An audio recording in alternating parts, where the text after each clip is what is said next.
వక్రతుండ మహాకాయ సూర్యకోటి సమప్రభా నిర్విఘ్నం కురు మే దేవ సర్వకార్యేషు సర్వదా గురు బ్రహ్మా గురుర్విష్ణు గురుర్దేవో మహేశ్వరః గురు సాక్షాత్ పరబ్రహ్మ తస్మై శ్రీ గురవే నమః.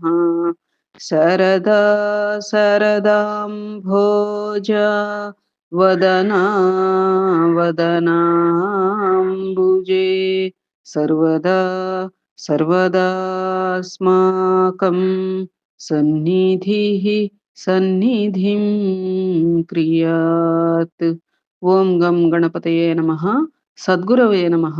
శ్రీ మహాసరస్వత్యై నమః. మనం శ్రీరామ విజయ గ్రంథం పారాయణ పరంగా 33వ అధ్యాయానికి చేరుకున్నామమ్మా. 32వ అధ్యాయ పరంగా ఈ యొక్క లక్ష్మణ స్వామి మూర్ఛిల్లడం, ప్రాణాలే సూర్యోదయం అయ్యేటప్పటికి ఏమవుతాయా అనేటువంటి ఘోర కష్టంలో హనుమంతుల వారు ఆ యొక్క ద్రోణాచలాన్ని మొదటిసారి రామలక్ష్మణులు ఇరువురు ఇంద్రజిత్తుతో యుద్ధమప్పుడు మూర్ఛపోయినప్పుడు ఒకసారి తీసుకుని వచ్చారు. రెండవసారి ఇప్పుడు లక్ష్మణస్వామి గురించి తీసుకుని వచ్చినటువంటి వైనం, తద్వారా ఆ యొక్క సంజీవని ద్వారా వారు పునర్జీవితుడవటం, రావణాసురుడికి యావత్ జగత్తు కూడా రామమయంగానే గోచరిల్లడం వంటి అంశాలను గురించి తెలుసుకున్నాం. తదుపరి నాడు కొనసాగించుకోవడానికి ప్రయత్నం చేద్దాం. ఇది 56 ఆడియో కదమ్మా. కొంచెం ఆడియోలు కంటిన్యూస్ ఇస్తూ ఉండబట్టి గొంతు కొంచెం జీర వస్తోందన్నమాట. సభ్యులు ఏమనుకోవద్దు. శ్రీరామ జయ రామ, జయ జయ రామ. శ్రీ గణేశాయ నమః. శ్రీ సీతారామచంద్రాభ్యాం నమః.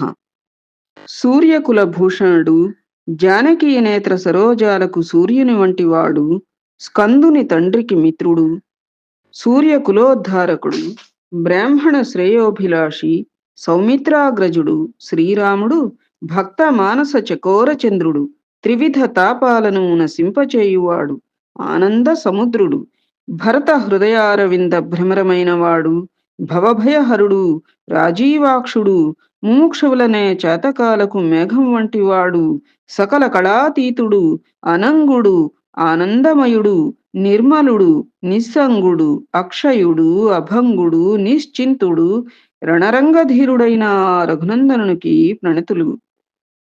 అంశం రావణ హోమ విధ్వంసం.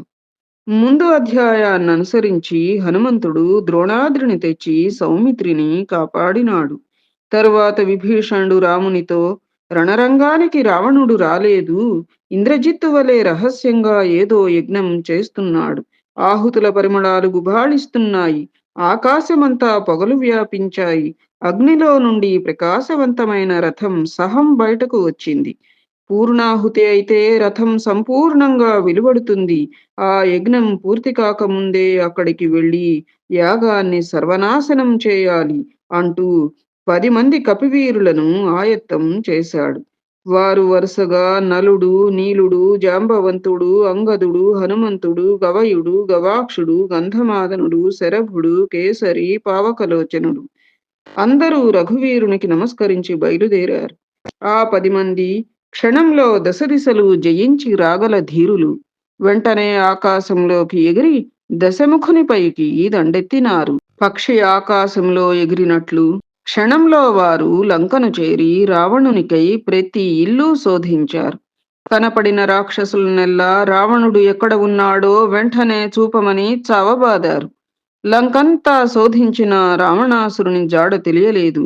ఆ సమయంలో విభీషణుని భార్య సరమ ఆ రహస్య ప్రదేశాన్ని చూపించింది. గట్టి రక్షణ గల గుహలో దురాచారి, కపటి అయిన రావణుడు ఉన్నాడని తెలిపింది. ఆ మాటలు విన్నంతనే వానరులు ఆ గుహకు అడ్డంగా ఉన్న రాతిని పగలగొట్టి మార్గాన్ని సుగమం చేశారు. అక్కడ కాపలా కాస్తున్న రాక్షసులందరినీ క్షణంలో వధించి వానరగణాలు లోపలికి ప్రవేశించాయి. విస్తీర్ణమైన ఆ గుహలో ప్రచండమైన శివాలయం, దాని ముందు దివ్యంగా ప్రజ్వరిల్లుతున్న హోమగుండంలో దశముఖుడు కళ్ళు మూసుకుని ఆహుతులు సమర్పించసాగాడు. చుట్టూ రక్త మధ్య మాంసాల రాసులు పర్వతాలలా ఉన్నాయి. అసంఖ్యాకంగా కంకాళాలు పడి ఉన్నాయి. రక్త స్నానం చేసి లంకానాథుడు వజ్రాసనంలో ఆసీనుడై ఉన్నాడు. సంపూర్ణంగా కులక్షయమైన జయం పొందాలన్న పట్టుదలతో అతడు చేసే ప్రయత్నాన్ని చూచి వానర వీరులు ఆశ్చర్యచకితులైనారు. పెనుశిలలు గైకొని వానరులు హోమగుండాన్ని, సకల సామగ్రిని, యజ్ఞపాత్రలను విధ్వంసం చేశారు. అయినా రావణునికి బాహ్య ప్రజ్ఞ కలగలేదు. రావణుని వస్త్రాలన్నీ చింపి అతడిని నగ్నంగా వించారు. దశ ముఖాలకు మట్టిని పూశారు. ఒకరు మర్మాంగాలపై రాళ్లతో కొట్టారు. ఒకరు వక్షస్థలంపై బాదారు. ఎవరు ఎన్ని ప్రయత్నాలు చేసినా రావణునికి స్పృహ రాలేదు. వెంటనే అంగదుడు రాణివాసానికి ఎగిరి వెళ్లి ఉన్న పళంగా మండోదరిని ఎత్తుకుని రావణుని వద్దకు తెచ్చాడు. పరమ సుందర సుకుమారమైన రావణుని రాణి అయిన మండోదరిపై వానరులు లంఘించి చీర రవికలతో సహా సర్వాలంకారాలను నుగ్గు నుగ్గు చేశారు. చాలా తప్పు చేశారు కదా.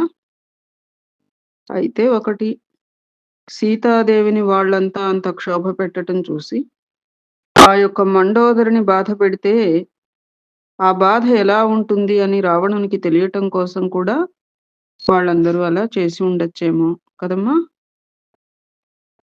మండోదరి రావణునితో, నీ అనుష్ఠానం తగలబెట్ట, నీ భార్యను వానరులు చిత్రహింసలు పెట్టినా నీకు సిగ్గుగా లేదా అని ఆక్రోశిస్తూ ఉండగా వానరులు ఆ పతివ్రతను నగ్నంగా చేసి రావణునిపై తోసినారు. దారుణమైన ఆమె ఆక్రందనలకు రావణుడు కళ్ళు తెరిచాడు. హోమమంతా విధ్వంసం చేశారని మండోదరి చెప్పగా లంకాపతి కోపంతో తటాలున లేచి వానరుల మీద కురికాడు. చాలా మంది వానరుల కాళ్లు పట్టుకుని నేలకేసి బాదాడు. అంగద మారుతులకు అనేకమైన ముష్టిఘాతాలిచ్చాడు. వానరులంతా సువేలాచలానికి తిరిగి వచ్చి రావణుడు యుద్ధానికి ఆయత్తమై వస్తున్నాడని చెప్పారు. రఘువీరుడు సభను చాలించి త్వరగా వింటిని సారించి, ఈ రోజుతో మండోదరి సౌభాగ్యం ముక్కలయింది అన్నాడు. సాయిరాం. లంకలో రావణుడు మండోదరిని సమాధానపరిచి వస్త్రాభరణాలిచ్చి హృదయానికి హత్తుకున్నాడు. దారుణమైన ప్రారబ్ధాన్ని అనుభవించకుండా తప్పించుకోలేం. అందువలన జరిగిన దానికి విచారించక అంతఃపురానికి వెళ్ళమని అనునయించాడు. నేను ఈ రోజు అంతిమ యుద్ధం చేయబోతున్నాను. శత్రు సంహారం చేసి వారి శిరస్సులను తెస్తాను. లేకపోతే ప్రియే, ఇదే మన చివరి కలయిక అని చెప్పి మండోదరిని మందిరానికి పంపి గుహలో నుండి బయటకు వచ్చి కోపోద్రిక్తుడై ఏకధాటిగా రణభేరి మ్రోగించాడు. రణాతురులైన మిగిలిన రాక్షస దళాలు మిగిలిన వారినందరినీ వెంట పెట్టుకుని ముందు కాల్బలం నడువగా వెనక అశ్వదళాలు అనుసరించాయి. వాటి వెనక అంబారీతో సహా మదగజాలు, ఆ వెనక రథాలు సాగిపోయాయి. వంది మాగధులు రావణుని బలపరాక్రమాలను గానం చేస్తూ ఉండగా మెరుస్తున్న ఛత్రచామరాలతో లంకాధిపతి రథంలో ఆసీనుడై ఉన్నాడు. రావణుడు రణప్రియుడే, కాని ఈ రోజు ముక్తికాంతకై పరుగులెడుతున్నాడు. పరివారమంతా ముందు సాగిపోగా మిగిలిన వారందరినీ కూడా తీసుకుని వెళుతున్నాడు. తన తదనంతరం సోదరుడైన విభీషణుడు లంకారక్షణ గావిస్తాడన్న నమ్మకంతో రణభూమికి రావణుడు వాయువేగంతో తరలి వెళ్ళాడు. వానరాలు పరుగున శిలలు, పర్వతాలు, వృక్షాలు గైకొని ప్రళయకాలంలోని వర్షధారల కుండపోతగా కుమ్మరించారు. 10 ధనస్సులకు బాణాలు సంధించి రావణుడు వదలగా పర్వతాలు తునాతునకలై సైన్యం ఆవలపడ్డాయి. ప్రచండ పరాక్రమవంతుడైన రావణుడు చేసిన బాణాలకు వానరులంతా మరణించారు. ఇది గమనించి రఘునాథుడు క్షణంలో రావణుని ముందు నిలిచాడు. రఘురాముడు రావణునితో, మలిన, శతమూర్ఖ, పామర, దొంగతనంగా సీతను తీసుకువచ్చి అనవసరంగా కులక్షయం గావించావు. సంతతి, సంపత్తి, విద్య, ధనం అన్నీ వదులుకుని వేదాలను ధిక్కరించి గాడిదకు గంధం పూసినట్లు నీ జ్ఞానం ఎందుకు కొరగాకుండా పోయింది? రావణ, ఈ రోజు యుద్ధంలో నిన్ను తునాతునకలు చేసి రాబోయే అవతారంలో నీకు తప్పక ముక్తిని ప్రసాదిస్తాను. నీ ప్రాణం తీయడానికి నా బాణం వస్తున్నది, కాచుకో అన్నాడు. బదులుగా దశకంఠుడు ఇలా జవాబిచ్చాడు: నీవు రామచంద్రుడు అంటున్నావు, అయితే నేను భయంకరమైన రాహువును. మానవా, ఈ రోజు యుద్ధంలో నిన్ను సంపూర్ణంగా కబళిస్తాను. నేను బాణం వదిలితే మేరు మందరాలే నుగ్గు నుగ్గవుతాయి. నీవు సుకుమారుడవు, మానవుడవు. నీ ధైర్య సాహసాల గురించి ఆలోచించాల్సిందేముంది? సీత అత్యంత సౌందర్యవతి. అరణ్యాలలో కష్టపడుతోందని నే తెచ్చాను. తిరిగి నీవు పొందడం అసంభవం. సూర్యుడు పశ్చిమాన ఉదయించడం, దోమ భూమిని ఎత్తడం, ఏనుగు తలపైనున్న ముత్యాన్ని నక్కకు భయపడి సింహానికి ఇచ్చివేయడం, రాళ్లతో కొట్టినందువలన సుడిగాలికి బాధ కలగడం, గరుడు సర్పాలను శరణు కోరడం, చీమలు అగ్నిని మృంగివేయడం, ఇవన్నీ ఒకవేళ సంభవం కావచ్చునేమో కాని నీకు మాత్రం జానకి కనపడటం అసంభవం అని ఆకాశంలో మేఘంలా రావణుడు గర్జించాడు.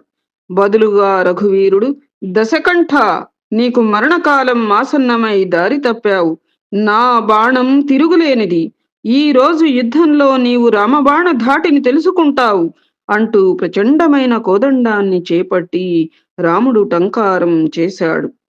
పరమ పరాక్రమవంతులైన వీరిరువురు ప్రచండమైన యుద్ధం చేశారు. రణాతురులైన వీరులందరూ అపారంగా ఒక వ్యూహం ప్రకారం మోహరిల్లారు.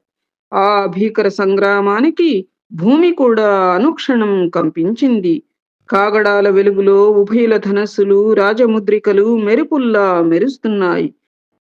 రావణుడు భుజంగాస్త్రం ప్రయోగించగా అన్ని దిక్కుల నుండి పాములుద్భవించి కపి సైన్యం మీదకు రాసాగాయి. దట్టమైన మేఘ సముదాయంలా సర్పాలు సర్వం వ్యాపించాయి. అది గమనించిన రఘురాముడు గరుడాస్త్రాన్ని సంధించాడు. వెంటనే భూమి ఆకాశాన్ని చీల్చుకుని అసంఖ్యాకమైన గరుడ పక్షులు రివ్వున వచ్చి సర్పాలనన్నింటినీ భక్షించాయి. సర్ప సంహారం పూర్తి కాగానే గరుడ పక్షులు కూడా మాయమైనాయి. మూర్ఖులు పండితుని ముందు తమ వాచాలత్వం ప్రదర్శించినట్లు రావణుడు ఆగ్నేయాస్త్రాన్ని సంధించగా రాముడు పర్వతాన్ని అడ్డుపెట్టి ఆ ప్రభంజనాన్ని ఆపివేశాడు. రావణుడు వజ్రాస్త్రంతో ఆ పర్వతాన్ని ఛేదించి అసంఖ్యాకంగా శస్త్రజాలాన్ని ప్రయోగించగా అయోధ్యానాథుడు ఆ శర పరంపరను ఒకే బాణంతో నేలకూల్చాడు. రావణుడు సూర్యాస్త్రాన్ని సంధించి రాఘవునిపై విడిచాడు. రాముడు బాణాన్ని సంధించేటంతలో ఆ బాణం శ్రీరాముని చరణాలకు తగిలి ఆవలి వైపుకు దూసుకెళ్లిపోయింది. రాముని పాదాలు సుకుమారమైనవి. ఆ శస్త్రం రాముని వామపాదం తాకి వెళ్లటం చూచి వానరులంతా ఒక్కసారిగా పైకి లేచి యుద్ధభూమిలో పడి ఉన్న శస్త్రాలను గైకొని అకాల మృత్యువులా దాడి చేశారు. పరమార్థాన్ని పొందిన జ్ఞానులు ప్రాపంచిక సుఖాలను కలదన్నినట్లు నిర్మలులు రామోపాసకులైన వానరులు రాక్షసులనందరినీ నిర్మూలించారు. అవధులు లేని అహంకార మకుటాన్ని పరమార్థ బాణం బూడిద చేసింది. త్రయావస్థలనే అంతులేని కవచాలను సూర్య ఖడ్గాలు ముక్కలు చేశాయి. సమవృత్తి శస్త్రాలను చేపట్టి ద్వేష ధనస్సులను సంపూర్ణంగా తుత్తునియలు చేశారు. నైరాస్య చక్రాలతో లోభం అనే పొట్టును ఆకాశానికి ఎగురగొట్టారు. ఆత్మ సాక్షాత్కార బాణాలు సిద్ధి పతాకాలను పూర్తిగా ఖండించినాయి. బోధ పరశువు మోహధ్వజాన్ని ఛేదించింది. అనుసంధాన పరిఘను గైకొని అవిద్యారథాన్ని చూర్ణం చేశారు. అభేదాస్త్రం వదిలి ద్వైత రథాంగాలను ఛేదించారు. నివృత్తి అస్త్రంతో ప్రవృత్తి శస్త్రాలను చూర్ణం చేశారు. విరక్తి గదను చేబూని కామకుంజరాన్ని అణగద్రొక్కారు. ముందు నడిచే క్రోధ మద మత్సర అహంకారాలనే కాల్బలాన్ని శమదమాస్త్రాలతో నుగ్గు నుగ్గు చేశారు. సంకల్పం, ద్వేషం, కుటిలత్వం అనే అసురుల అశ్వాలను సమాధానమనే ప్రబలమైన శక్తులతో విచ్ఛేదించారు. ఆశ, కోరిక, కామనలు, మోహం దారుణంగా పైకి రాగా మనోజయమనే డాలుతో రామభక్తులు అడ్డుకుంటున్నారు. ఆ విధంగా వానరులు విపరీతంగా అసురదళాలను అణిచివేశారు. రావణుడు శర సముదాయాన్ని ప్రయోగించాడు గాని మాయ అతడిని కప్పివేసింది. కొండ మీది మేఘంలా రావణుడు రథారూఢుడు కాగా నేలపై అయోధ్యానాథుడు అచంచలంగా ఉన్నాడు. అది గమనించి వాచస్పతి ఇంద్రునితో, రాజాధిరాజు త్రిభువనేశ్వరుడు గుణసముద్రుడు ఉదారుడు ధీరుడు అయినటువంటి శ్రీరామచంద్రుడు సీతను తీసుకుపోవటం నిమిత్త మాత్రమే అని తెలిసి కూడా మనలను బంధ విముక్తులను చేయడానికి యుద్ధం చేస్తున్నాడు. ఈ సమయంలో వెంటనే వారికి మీ రథాన్ని పంపవలసింది అని సూచించాడు. బ్రహ్మదేవుడు ఇంద్రునితో చెప్పారుట రథాన్ని పంపించమని రాముల వారి కోసం.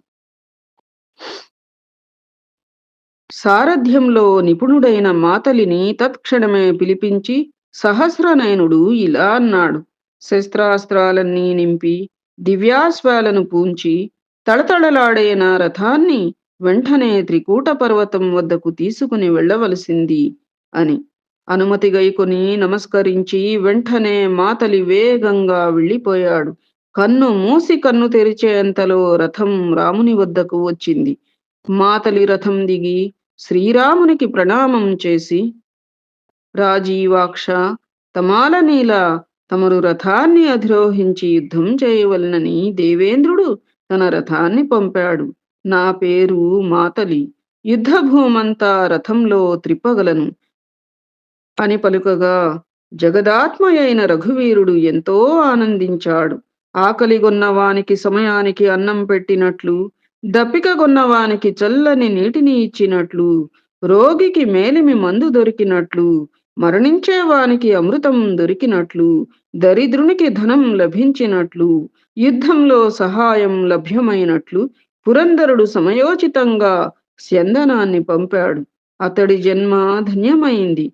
ఉదయాచలంపై సూర్యుని వలె, సుపర్ణునిపై నారాయణుని వలె జగద్వంద్యుడు దశరథతనయుడైన రఘురాముడు రథానికి ప్రదక్షిణ చేసి నేర్పరి అయిన సారథి మాతలి ముందు కూర్చుని ఉండగా రథాన్నధిరోహించి యుద్ధభూమికి తరలి వెళ్ళాడు.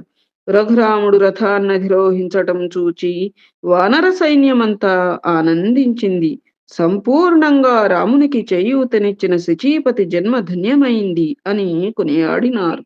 శ్రీరామునికి దేవేంద్రుడు రథాన్ని పంపటం చూచి లంకానాథుడు అపరిమితమైన కోపంతో పళ్ళు కొరికాడు.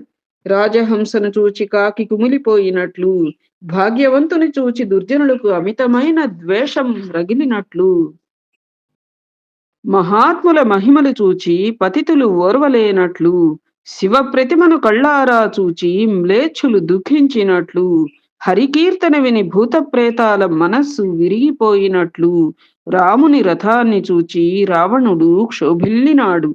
ఇంద్రజిత్తు యుద్ధంలో మరణించాడన్న వార్త కంటే, మండోదరుని వానరగణాలు పరాభవించిన దానికంటే రావణునికి ఆ రథాన్ని చూచి ఎక్కువ దుఃఖం వాటిల్లింది.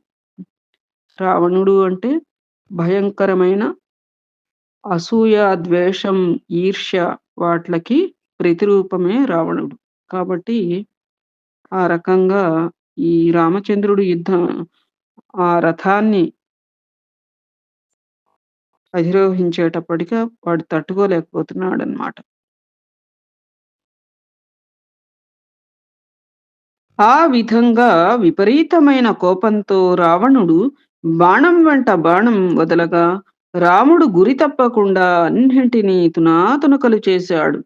సింహాల వలె ఇద్దరు హాహాకారాలు చేస్తూ దారుణంగా యుద్ధం చేశారు. ఒకరిపై ఒకరు వేసుకున్న బాణాలు మంటపంలా తయారయ్యాయి. ఆ యుద్ధం చూచి ముల్లోకాలు భీతిల్లినాయి. ఆ బాణధాటికి ఆకాశం మగుపడకుండా పోయింది. దేవతలు విమానాలు వదిలి పారిపోయారు. అద్భుతమైన బాణధాటికి సూర్యచంద్రుల గమనం ఆగిపోయింది. గాలి చొరబడడానికి కూడా అక్కడ చోటు వీలులేదు. మేఘాలు రక్తాన్ని వర్షించాయి. నక్షత్రాలు త్వర త్వరగా రాలిపోయాయి. విపరీతమైన మెరుపులతో భూమి కంపించింది. సప్త పాతాళాలు తల్లడిల్లాయి. శేషకూర్మాలు కూడా కలవరం చెందాయి. వారిరువురు యుద్ధం చూసి రాక్షస వానర సైన్యాలు కూడా భయకంపితులయ్యాయి. ఒకరు కాలుడైతే మరొకరు మహాకాలుడు. ఒకరు దావాగ్ని అయితే మరొకరు బడబాగ్ని. క్రోధంతో ఇరువురు భూమండలాన్ని మృంగివేయాలనుకుంటున్నారు. అక్షర క్రమాన్ననుసరించి పండితులు వేదాధ్యయనం చేసినట్లు రఘునాథుని బాణాలు వరుసక్రమంలో అతివేగంతో సాగిపోయాయి. రథాలు రెండు పెద్ద పెట్టున శబ్దం చేస్తూ ఒకదాన్నొకటి ఢీకొన్నాయి. గుర్రాలు గుర్రాలతో తలపడి రెండు కాళ్లపై ఎదురుగా నిలబడినాయి. సారథి సారథితో తలపడినాడు.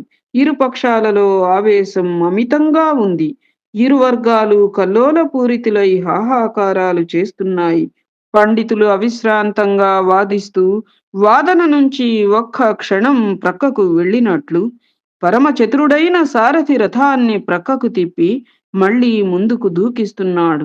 వర్షం తగ్గి తిరిగి మరలా జోరుగా కురిసినట్లు రథం ముందుకు సాగగానే బాణవృష్టి మొదలయ్యింది.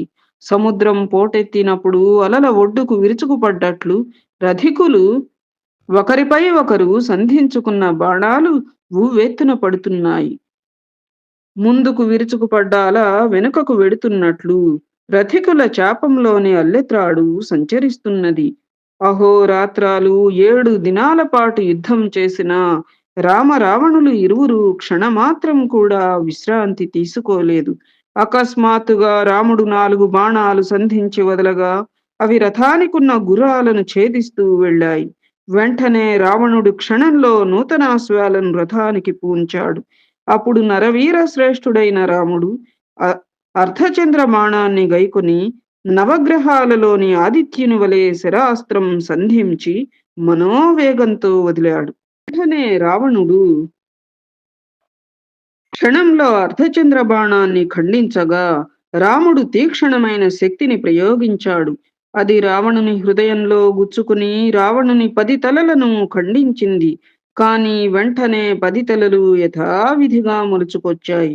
వెంటనే రాముడు తిరుగులేని సూర్యముఖ బాణాన్ని వదలగా అది రావణుని తలలన్నీ ఖండించింది. కాని అవి తిరిగి యథాప్రకారం ఉద్భవించాయి. రావణుని శిరస్సులు పదే పదే వెలువడుతున్నాయే గాని మరి రావణుడు మరణించేది ఎట్లా అని దేవతలు వానరులంతా చింతాక్రాంతులయ్యారు.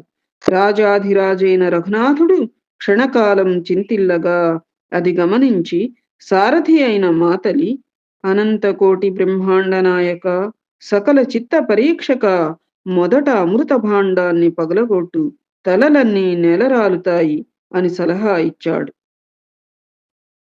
మాతలి మాటలపై గౌరవంతో జనకజామాత అగస్త్యదత్తమైన బాణాన్ని గైకొని త్వరగా వదిలాడు. తదుపరి అంశం రావణ సంహారం. దేవతలలో ఇంద్రుని వలె, పక్షులలో గరుడుని వలె, పాములలో ఆదిశేషుని వలె, వానరులలో హనుమంతుని వలె, శాస్త్రాలలో వేదాంతం వలె, నక్షత్రాలను మాయం చేసే ఆదిత్యుని వలె, శస్త్రాలలో సుదర్శనం వలె, తీర్థాలలో ప్రయాగ వలె, నక్షత్రాలలో చంద్రుని వలె ఆ బాణం అతి సమర్థవంతమైనది. శేష కూర్మ వరాహాలు, ధరణి సప్త సముద్రాలు, సూర్యచంద్రులు వీరందరూ వారి వారి శక్తిని ఆ బాణంలో నియమించారు. అగ్ని, వాయువు, ఇంద్రుడు, సూర్యుడు, కుబేరుడు, యముడు, వరుణుడు, దేవర్షులు తమ సామర్థ్యాన్నంతా ఆ బాణాగ్రాన ఉంచారు. ఆ బాణాన్ని తూణీరం నుండి వెలికి తీయగానే సహస్ర సూర్యప్రభలు భూమండలమంతా వ్యాపించినాయి. ఆ వెలుతురు చూడలేక అందరి కళ్ళు నేలవాలాయి. బాణముఖంలో బ్రహ్మాస్త్రాన్ని స్థాపించి రాజీవనేత్రుడు శరాన్ని వింటికి సంధించినాడు. సీతాపతి ఆ బాణాన్ని ఆకర్ణాంతం సారించి వదలగా జనులందరికీ కల్పాంతమే వచ్చిందా అన్నట్లుగా ఉంది. అత్యంత తేజోరాశి అయిన ఆ బాణధాటికి శశి సూర్యులే లుప్తమైనారు. దేవతలంతా విమానాలలో పారిపోయారు. నీళ్లు లేని కుండ ఊగినట్లు భూమి ఊగిసలాడగా ప్రచండ వీరులంతా మూర్ఛిల్లినారు. ఆ బాణం జగద్వంద్యుని చెవిలో, స్వామి, నేను దశకంఠుని ప్రాణాన్ని అమృత భాండంతో సహా తీసుకొని వస్తాను అని పలికింది. వెంటనే రావణుని వక్షస్థలానికి గురిపెట్టి తమాలనీలుడు బాణం వేయగా బ్రహ్మాండమంతా ఆనందంతో ఉప్పొంగింది. అసంఖ్యాకమైన మెరుపులు ఒక్కసారిగా ఫెళఫెళ రావాలతో మెరిసినట్లు ఆ బాణం రావణుని హృదయంలో సంచరించి భాండంతో సహా వక్షస్థలాన్ని ముక్కలు చేసింది. హృదయం ఛిద్రమై విశాలమైన సింహద్వారం వలెనున్న రావణుని శరీరం క్రింద పడిపోయింది. వెంటనే బాణం మూడు తలలను ఖండించి తిరిగి రాముని తూణీరంలోకి వెళ్ళిపోయింది. మిగిలిన తలలు కూడా ఛేదించడానికి రఘునాథుడు బాణం తీయపోగా లక్ష్మణుడు, స్వామీ, యుద్ధం అయిపోయింది. నీ బాణం తాకకముందే రావణుని ప్రాణం పోయింది. ప్రేతాన్ని చూడడానికి జనమంతా పోతున్నారు అని ప్రార్థించినాడు. సాయిరాం.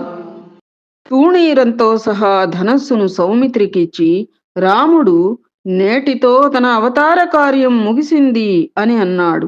సర్వత్రా జయ జయధ్వానాలు మిన్నుముట్టాయి. దేవతలంతా జయభేరులు మ్రోగించారు.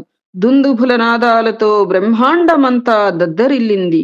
గంధర్వ కిన్నరగణాలన్నీ పరుగున త్రికూటాచలం వచ్చి రఘుపతిపై అద్భుతమైన పుష్పవృష్టి కురిపించినాయి. రాముడు రావణుని వధించాడని తెలిసి ముల్లోకాలు ఎంతో ఆనందించాయి. ఋషీశ్వరులంతా సంతోషించారు. వానరులంతా ఆనందంతో నాట్యం చేశారు. రాముని చుట్టూ ఉన్న వీరులందరూ సమూలంగా పెకిలింపబడిన మహావృక్షంలా పడి ఉన్న రావణుని చూడడానికి వెళ్లారు. ముఖంపై గద్దలు కూర్చుని రావణుని కళ్ళు పీకుతున్నాయి. రక్తం నలువైపులా వరదలై కారిపోతున్నది. ముఖమంతా మట్టిగొట్టుకుని మకుటం నేలపై పడి ఉన్నది.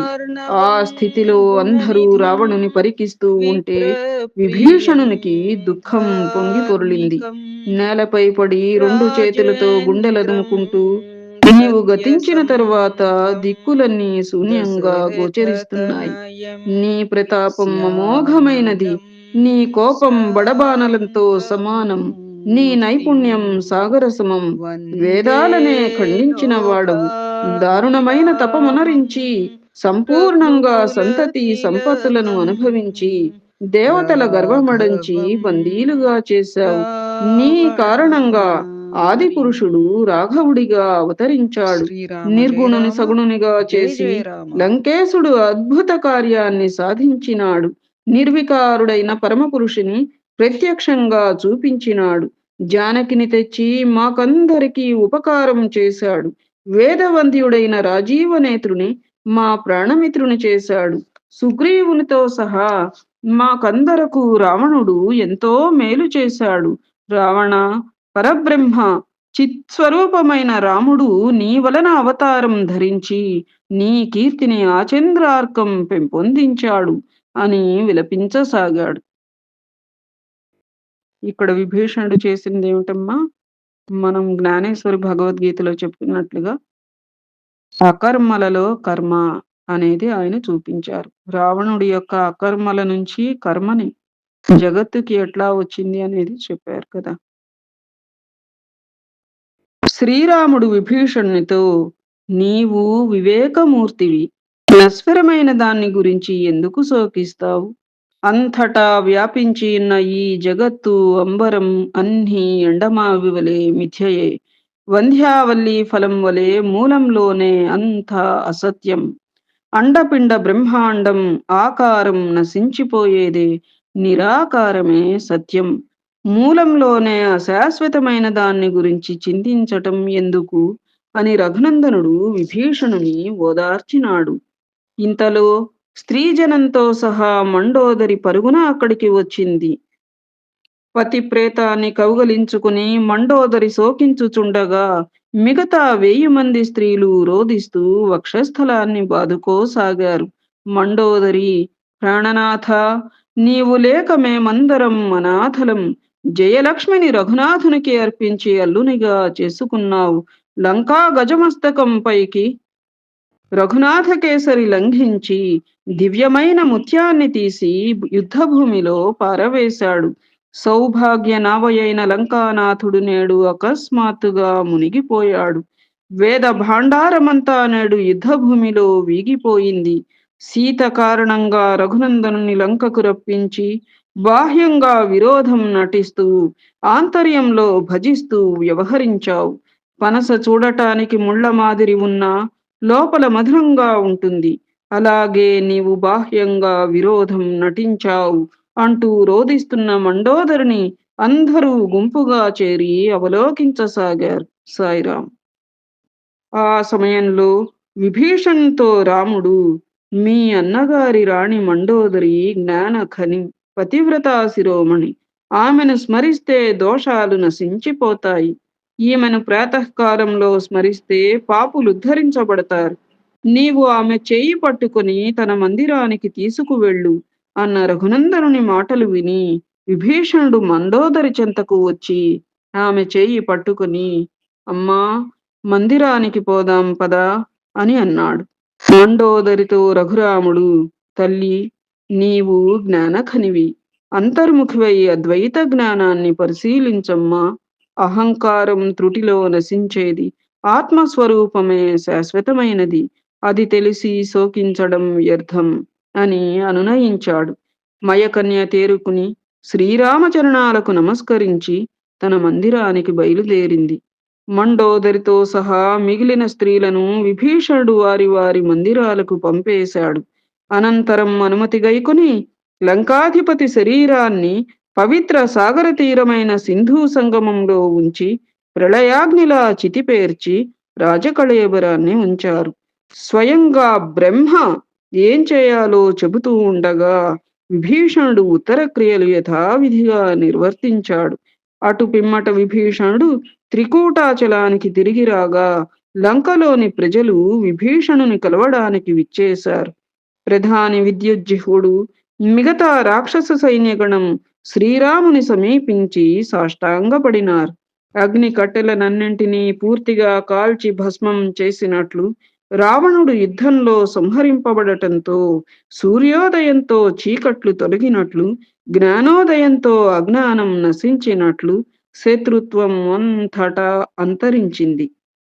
త్రికూటాచలం వచ్చిన రాక్షస సేన మాకు విభీషణుడి ఆనతే ఆధారం అని అన్నారు. వానరులంతా లంకకు విచ్చేసి నగరం నలువైపులా అవలోకిస్తున్నారు. తదుపరి అంశం విభీషణుని రాజ్యస్థాపన. అనంతరం విభీషణుడు శ్రీరాముని ముందు చేతులు జోడించి మృదుమంజుల స్వరంతో ప్రేమపూర్వకంగా, రాజీవదళనైన, పురాణ పురుష, సీతారమణ, బ్రహ్మాండ నాయక, గుణసంపన్న, లంకకు రావలసింది. విరించి నిర్మితమైన లంకా నగరాన్ని మీరు ఒక్కసారి తిలకించి సౌందర్య రాశి సీతను ప్రతిగ్రహించి అయోధ్యకు వెళ్ళవలసింది అని ప్రార్థించినాడు. అందుకు జగద్గురువు సుహాసవదనుడైన రఘుపతి, నేను నీకు లంకను దానంగా ఇచ్చాను, అక్కడికి రావటం తగని పని అని అన్నాడు. కన్యాదానం చేసిన తరువాత ఆ ఇంట్లో భుజించకూడదు. విప్రుడికి దానమిచ్చిన అనంతరం ఆ ఇంటికి ఎన్నడూ వెళ్ళకూడదు. సత్పాత్రుడికి గోదానం చేస్తే ఆ గోవు పాలు తీసుకోరాదు. ఆ విధంగానే లంకకు రావడం జరగని పని. పైగా భరతుని కలవకుండా నేను మంగళ స్నానాలు, నానా భోగాలు, తాంబూల భోజనాదులు స్వీకరించలేను. భరతుని కలిసిన తరువాతే వ్రతం పూర్తవుతుంది అని సౌమిత్రిని, సుగ్రీవుని పిలిచి, మీరు వానరులతో సహా లంకకు వెళ్ళిరండి. సుముహూర్తం నిర్ణయించి విభీషణునికి పట్టం కట్టండి.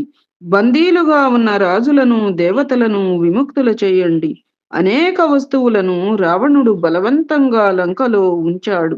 ఎవరివి వారికి తిరిగి ఇచ్చి సంతోషపెట్టండి అని ఆనతిచ్చాడు రాఘవుడు. వెంటనే సౌమిత్రి, సుగ్రీవుడు లంకకు బయలుదేరారు. విభీషణుడు రామునికి సాష్టాంగ నమస్కారం చేయగా, విభీషణ, నీ స్థానం బలి, ధ్రువుడు, ఉపమన్యుల సరసన ఉంటుంది అని ఆశీర్వదించాడు శ్రీరాముడు. రాఘవుని ఆనతితో వెంటనే లంకకు వెళ్ళి పట్టాభిషేకానికి కావలసిన సామగ్రిని సిద్ధం చేశాడు. మంత్రాలు, వేదఘోషల మధ్య విభీషణుడు సింహాసనాధీసుడయ్యాడు. దివ్య ఛత్రంతో ఎన్నో ఊరేగింపులు చేసి ఉత్సవాలు జరిపారు. సుగ్రీవుని, లక్ష్మణుని ఎన్నో వస్త్రాభరణాలతో విభీషణుడు ఆదరించి గౌరవించాడు. వానర సైన్యాలను వస్త్రాభరణాలతో సత్కరించాడు. లంకను కలియజూచిన సుగ్రీవ లక్ష్మణులకు తనివి తీరలేదు. మనస్సు ఆహ్లాదమైంది. విభీషణునికి వీడ్కోలు చెప్పి తిరిగి త్రికూటాచలం చేరారు. శ్రీరామునికి విశేషాలు వివరించారు. తదుపరి అంశం సదాశివ బ్రహ్మేంద్రాదులు శ్రీరాముని దర్శించడం. ఆ సమయాన బ్రహ్మ రుద్ర ఇంద్రాదులు 33 కోట్ల దేవతలు కలిసి రఘునాథుని దర్శనానికి వచ్చారు. అష్టవసువులు, ఏకాదశ రుద్రులు, మరుద్గణము, ద్వాదశాదిత్యులు, గణ గంధర్వ యక్ష కిన్నరులు, సిద్ధచారణులు అంతా విచ్చేశారు. అష్టనాయికలు, దిక్పాలకులు, 88,000 ముని బృందాలు, 56 దేశాల ప్రభువులు రామదర్శనానికి పరుగున చేరారు. సప్తద్వీప నవఖండ ప్రజలు, పాతాళవాసులు, నాగలోకవాసులు, ఉపదేవ కర్మదేవులు త్రికూటాచలం చేరారు. అసంఖ్యాక వాద్య ఘోషతో దిక్కులు పికటిల్లాయి. అందరి నోట రఘునందనుని చర్చే వినిపించసాగింది. త్రికూట పర్వతంపై దేవతలంతా నలుమూలల నుండి కలిశారు. దేవతల్లో ముఖ్యులైన బ్రహ్మ, ఇంద్ర, ఈశ్వరులు కూడా రఘునందనుని చూచి ఎవరికి ఎలా అనిపించిందని మాట్లాడుకోసాగారు. రఘువీరుని చూచి మనస్సులో అపర్ణారమణుడు నా హృదయంలో ఈతని పేరు తలిస్తేనే చల్లబడింది అని అనుకొనగా, బ్రహ్మ రఘుపతిని గమనిస్తూ ఇతడు క్షీరాబ్ధి నివాసి జగదాత్ముడైన నా జనకుడు అని భావించినాడు. తనను వెన్నంటి రక్షించే రక్షకుడని ఇంద్రుడు తలపోశాడు. కోటి మన్మథుల పిత ఈతడే అని సురగణాలు భావించినాయి. భక్తులకు పూర్ణ బ్రహ్మంలా గోచరించాడు. సదాశివుని గమనించగానే సీతాపతి మనస్సు ఆనందభరితమై ఆసనం వదిలి పరుగున వచ్చాడు. పాదాలకు అభివందనం చేయగా త్రిపురారి లేవనెత్తి ఆలింగనం చేసుకున్నాడు. శ్రీరాముడు నీలమేఘశ్యాముడు, త్రిలోచనుడు కర్పూర గౌరుడు. వారి సమాగమం చంద్రబింబంలో మృగచిహ్నంలా అలరారుతోంది. క్షీరాబ్ధిలో నీలవర్ణంతో ఆదినారాయణుడు శోభిల్లుతున్నట్లు, గంగాయమునలు కలిసి కృష్ణవర్ణంగా కనిపించినట్లు, భక్తుల పూజాపేటికలో సాలగ్రామంలా శివ శ్రీరాముల ఆలింగనం శోభిల్లింది. శ్వేతోత్పల మకరందాన్ని భ్రమరం ప్రీతితో ఆస్వాదించినట్లు శివ సీతానాథుల ఆలింగనం కనువిందు చేసింది. శివకేశవుల నామాలే భిన్నం కాని వారి ఇరువురికి భేదం లేదన్నట్లు వారు ఒక్కటిగా గోచరిస్తున్నారు. అభేద అనామ నిర్గుణ స్వరూపం నుండే సకల సృష్టి జనిస్తుంది. తరువాత విరించి నా తండ్రి శ్రీమన్నారాయణుడే శ్రీరాముడని తెలిసి హృదయానికి హత్తుకున్నాడు. అటు పిమ్మట దేవేంద్రుడు నమస్కరించగా తప్త కాంచన వర్ణ సుందరుడైన రఘుపతి అతడిని ప్రేమతో ఆలింగనం చేసుకున్నాడు. దేవతలనందరినీ కైవల్యదాతయైన రఘురాముడు ఆనందంగా కలుసుకున్నాడు. అసంఖ్యాకంగా ఉన్న దేవతలు, మునులు, చిన్న పెద్ద అందరినీ సీతాపతి సముచిత రీతిన పలకరించాడు. వాద్యాల ఘోషలో అష్టనాయికలు నృత్యం చేస్తూ ఉండగా సకల దేవతలతో సహా రఘురాముడు సభ తీరినాడు. వీణ చేబూని నారద తుంబురులు సామగానం చేస్తూ ఉండగా రఘువీరుడు సాదరంగా తిలకించినాడు. శ్రీరామ విజయ గ్రంథం పావనమైనది. యుద్ధకాండ ఇంతటితో సమాప్తం. ఉత్తరకాండ అగాధమైనది. మున్ముందు అవధరించండి. మకుటంపై మణి ప్రకాశంలా, దేవాలయంపై మెరిసే కలశంలా తేజోవంతమైనది. భోజనంలో పెరుగన్నంలా, శ్రవణం చివర మననంలా, తపాంతంలో పూర్ణఫలంలా ఉత్తరకాండ రసభరితమైనది. ఆరంభంలో కథ అధిమధురం. జానకి రఘుపతుల కలయిక, రాఘవాజ్ఞను పాలించి హనుమంతుడు జానకిని పిలుచుకొని రావడం మొదలైనవి ఉంటాయి. ఈ కథ అతి మధురం. శ్రీరామ భక్తులు బ్రహ్మానందంలో తేలియాడుతూ ప్రేమ ఉప్పిరిగొనగా రామ విజయం గ్రంథం శ్రవణం చేస్తారు. శ్రీమద్భీమాతటి విలాస బ్రహ్మానంద గురువర్య శ్రీధరుడు త్రికరణ శుద్ధిగా నీ పాదాలపై అనన్య శరణాగతి నందాడు. సాయిరాం. స్వస్తి. శ్రీరామ విజయ గ్రంథం సుందరమైనది. వాల్మీకి విరచిత శ్రీమద్ రామాయణ మహాకావ్యం ఆధారంగా రచించబడినది. చతురులైన పండితులు సదా ఈ రామకథను శ్రవణం చేస్తారు. శ్రీరామచంద్రార్పణం అస్తు. 33వ అధ్యాయం మధురం. యుద్ధకాండ సమాప్తం. ఏతత్ఫలం సర్వం సద్గురు చరణారవిందార్పణం అస్తు. సద్గురవే నమః. శ్రీ సీతారామ లక్ష్మణ భరత శత్రుఘ్న సహిత హనుమతే నమః. శ్రీమాత్రే నమః.